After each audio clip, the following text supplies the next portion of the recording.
శ్రీ గురుభ్యో నమః. శ్రీమాత్రే నమః. మా భక్తి టీవీని ప్రోత్సహిస్తున్నటువంటి మా ప్రేక్షకులందరికీ ధన్యవాదాలు తెలియజేస్తూ 1 ఫిబ్రవరి 2026 నుంచి 7 ఫిబ్రవరి 2026 వరకు గల కాలానికి రాశి ఫలితాలు తెలియచెప్పుకుందాము. ముందుగా గ్రహస్థితులు. మిథునంలో వక్రించిన గురువుగారు, అలాగే కర్కాటకంలో చంద్రుడు, సింహంలో కేతువు, మకర రాశిలో శుక్ర కుజ బుధ రవి, కుంభంలో రాహువు, మీనంలో శనిగారు ఉన్నారు. ఇక వారాంతంలోకి వెళ్ళేటప్పటికి బుధ శుక్రులు ఇద్దరు కూడా కుంభరాశిలోకి వెళ్ళి ఉన్నారు. చంద్రుని యొక్క గమనము తులారాశిలోకి వచ్చి ఉన్నది. ఈ వారం గ్రహ సమ్మేళనాల విశేషాంశాలు ఏమిటి అంటే, చతుర్గ్రహ కూటమి మకర రాశిలో ఏర్పడింది. గత 3 వారాలుగా మనం చెప్పుకుంటూ ఉన్నాము. అయితే దీనివల్ల చాలా ఇబ్బందులు ఉంటాయా అంటే, ప్రమాదాలు తక్కువ గాని, ఇల్లీగల్ కాంటాక్ట్స్ గాని, లేదా వివాహేతర సంబంధాలు గాని, అనారోగ్యాలు గాని, అవిధేయత, పెద్దలంటే విధేయత లేకపోవడం గాని, ఇలాంటివన్నీ ఉండడానికి చాలా వరకు అవకాశాలు ఉన్నాయి. అయితే ఈ వారంలోనే మధ్యలో ఇంచుమించుగా 4వ తేదీ నుంచే 2 గ్రహాల యొక్క స్థితులు మారిపోయి రాహు గారితో కలుస్తున్నాయి. బుధ శుక్రులు ఇద్దరు. మరి ఈ బుధ శుక్రులు ఇద్దరు రాహు గారితో కలవడం వల్ల ఎటువంటి ఇబ్బందులు ఏమన్నా చెప్పుకోవచ్చా మనం అనంటే, ఇక్కడ కూడా కొన్ని రకాల అనారోగ్యాలు, కొన్ని రకాల ఇబ్బందులు కనబడుతున్నాయి. అవి ఏమిటి అంటే, వివాహేతర సంబంధాలు ఉండడము, వివాహ జీవితంలో అసంతృప్తి, భార్యాభర్తల మధ్య అన్యోన్యత లేకపోవడము, చిలిపి తగాదాలే చిలికి గాలివానవ్వడం, చర్మ వ్యాధులకి అవకాశం ఉండడం, వినికిడి శక్తి తగ్గడము, వ్యాపార వర్గాలలో అనుకూలత లేకపోవడము, కళాకారులకి చాలా వరకు ఇబ్బందులు ఉండడము, కళాత్మకమైన విషయాలలో కళాత్మకమైనటువంటి వస్తువులు తయారు చేయడం గాని, అవి అమ్మడం గాని, కళలకి సంబంధించి గాని కొంత ఆదరణ తగ్గడం ప్రజలలో, ఇలాంటివి కొంచెం బాధించినట్టుగా ఉంటాయి. అయితే ఈ బుధ శుక్ర రాహు గ్రహాలకి ప్రతి వ్యక్తి కూడా రాశితో సంబంధం లేకుండా స్తోత్రపారాయణాలు చేసుకోండి. ఇది చెప్పదగినటువంటి సూచన.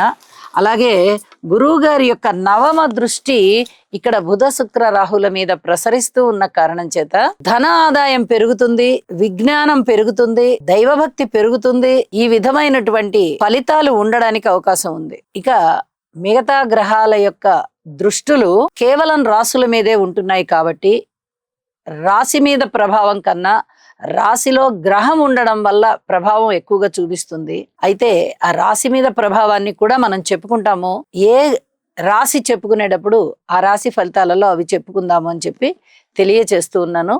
ఇక రాశుల్లోకి వెళ్దాం. కుంభరాశి వారికి ఈ వారం రోజుల కాలము గ్రహస్థితులను పరిశీలన చేసినట్లయితే, వ్యయస్థానంలో శుక్రాచార్యుల వారు, 5వ స్థానంలో గురువు, అలాగే 6వ స్థానంలో చంద్రుని యొక్క స్థితి సంచారము బాగున్నాయి అని చెప్పచ్చు. చతుర్గ్రహ కూటమి అనే 4 గ్రహాల కూటమి వ్యయస్థానంలో ఏర్పడి ఉన్నందున ఖర్చులు బాగా ఎక్కువగా ఉంటాయి. స్థాన చలనానికి అవకాశం ఉంటుంది. రుణభారాలు పెరిగేటటువంటి పరిస్థితి.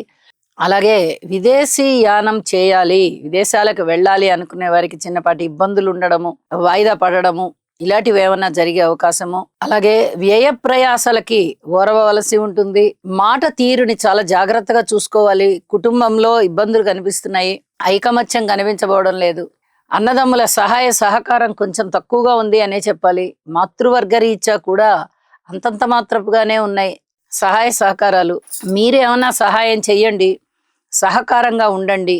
అలాగే అనుకోని విధంగా వచ్చేటటువంటి అదృష్టం మీకు వెన్నాడుతూ ఉంది. మనం ప్రతి వారము చెప్పుకుంటున్నాం, గురువు గారి యొక్క స్థితి సంచారము 5వ స్థానంలో ఉంటూ 9వ దృష్టి చేత కుంభరాశిని చూస్తోంది. ఇది చాలా చెప్పదగినటువంటి సూచన. ఎప్పుడైతే గురువు గారి యొక్క బలం ఉందో కీర్తి ప్రతిష్టలు ఉంటాయి, ఆప్యాయతానురాగాలు పెరుగుతాయి, గౌరవం పెరుగుతుంది, మాట తీరు పోనీలే అన్నట్టుగా ఉంటుంది. అలా అని మనము ఎలా అంటే అలా మాట్లాడకూడదు. 2వ స్థానంలో శనిగారు ఉన్నారు. మనం ఏది మాట్లాడినా వ్యతిరేకం తీసుకునేటటువంటి పరిస్థితి ఉంటుంది. కాబట్టి జాగ్రత్త. అయితే కొన్ని పరిస్థితుల్లో గురువుగారి యొక్క ఫలితాలు కూడా ఉంటాయి కాబట్టి మీ మాటని చాలా గౌరవంగా తీసుకుంటారు. అట్లాంటి పరిస్థితి, రుణభారాలు తీరేటటువంటి పరిస్థితి, కొత్తగా రుణాలు కావాలంటే కావాల్సిన పరిస్థితి, సంతానం చాలా బాగున్నారు అనేటటువంటి సంతృప్తి, ఇవన్నీ కూడా మీకు చాలా ఆనందాన్ని ఇస్తాయి అని చెప్పి తెలియచెప్పడం జరుగుతోంది. అలాగే కార్మికులు, కర్షకులు, నేత పని వారు, చేతి వృత్తుల వారు అది వారందరికీ శారీరక శ్రమ పెరగబోతోంది. ఉద్యోగ జీవితంలో కూడా ఒక పద్ధతిగా రిజర్వ్గా ఉండండి. ఎప్పుడూ ఉన్నట్టుగా మీరు చనువుగా, వేగంగా, చురుకుగా ఈ విధంగా ఉన్నట్టయితే కొన్ని అపార్థాలు దారి తీస్తాయి. అందువల్ల జాగ్రత్తలు తెలియజేస్తూ ఉన్నాను. గ్రహస్థితులు బాలేనప్పుడు తాడు పట్టుకున్నా పామై కరుస్తుంది. కాబట్టి దీన్ని గుర్తుపెట్టుకోండి. గ్రహస్థితులు అంతగా బాలేదు కాబట్టి మీరు ఎంత మంచిగా ఉన్నా, ఎంత కలుపుగోలుగా ఉన్నా, ఎంత 10 మందిని అర్థం చేసుకుంటూ ప్రవర్తించుకుంటూ వెళ్ళినా ఏదో ఒక అభియోగం మీ మీద మోపబడుతుంది. కాబట్టి జాగ్రత్తగా ఉండవలసిందిగా సూచన చేస్తూ ఉన్నాను. ఇక విద్యార్థుల విషయంలో కొంచెం కష్టపడినప్పటికీ మంచి ఫలితాలు కనిపిస్తున్నాయి. ఉన్నత విద్య చదివే వారికి చాలా బాగా సాగుతుంది. స్త్రీల విషయంలో కూడా చాలా సున్నితమైనటువంటి భావాలు దెబ్బతినకుండా ఉంటాయి. అన్ని విధాలా బానే ఉంది. ఆరోగ్య విషయంలో జాగ్రత్తగా చూసుకోండి. అలాగే వారాంతంలోకి వెళ్ళేటప్పటికి బుధ శుక్రుల కలయిక కుంభరాశిలో జరుగుతూ సంచారం. దీనివల్ల ఏమైనా ఇబ్బందులు ఉంటాయి అంటే శుక్రాచార్యుల వారి వల్ల చాలా మంచి ఫలితాలు ఉన్నాయి. కానీ రాహుతో కలిసి ఉన్నారు. భార్యాభర్తల మధ్య అన్యోన్యత దెబ్బతినడానికి అవకాశం ఉంది. బుధ రాహుల కలయిక జరుగుతోంది. ఏదైనా ఎలర్జీస్ రావడానికి అవకాశం ఉంది. కాబట్టి ఔషధ సేవ అవసరము, సంయమనం అవసరము. ఈ రెండూ కూడా చాలా జాగ్రత్తగా చూసుకుంటూ వెళ్ళండి. శనిగారికి ఒక్కసారి తైలాభిషేకం చేయించండి. అనుకోని విధంగా వచ్చేటటువంటి ఆపదలు ఏవైతే ఉంటాయో వాటి గురించి మీరు భయపడవలసిన అవసరం లేదు. యోగా చేసి మీ మనసుని సంయమనంలో పెట్టుకోండి. ఏ చిన్న కష్టం వచ్చినా, పెద్ద కష్టం వచ్చినా చక్కగా దాన్ని సమర్థవంతంగా ఎదుర్కోగలుగుతారు అని చెప్పి తెలియజేస్తూ ఉన్నాను. నవగ్రహ స్తోత్ర పారాయణాలు చెయ్యండి. నవధాన్యాలు దానం ఇవ్వండి. శివారాధన చెయ్యండి. మనశ్శాంతితో ఉంటారు. శుభం. ఈ రాశివారు నవగ్రహ ధ్యాన శ్లోకం అయినటువంటి ఆదిత్యాయ చ సోమాయ మంగళాయ బుధాయ చ గురు శుక్ర శనిభ్యశ్చ రాహవే కేతవే నమః అనే మంత్రాన్ని ప్రతినిత్యము పఠించడం ద్వారా లేదా వినడం ద్వారా మీకు మరింత మేలు జరుగుతుంది. అలాగే మీ మనస్సంకల్పం ఏదైతే ఉందో అది సిద్ధించే అవకాశం ఉన్నది. బుధగ్రహం యొక్క అనుకూలత కొరకు ప్రియంగు కలికాశ్యామం రూపేణ ప్రతిమం బుధం సౌమ్యం సౌమ్య గుణోపేతం తం బుధం ప్రణమామ్యహం.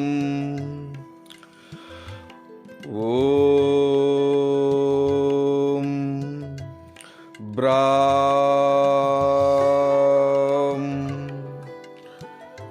బ్రీం బ్రౌం సహ బుధాయ నమః.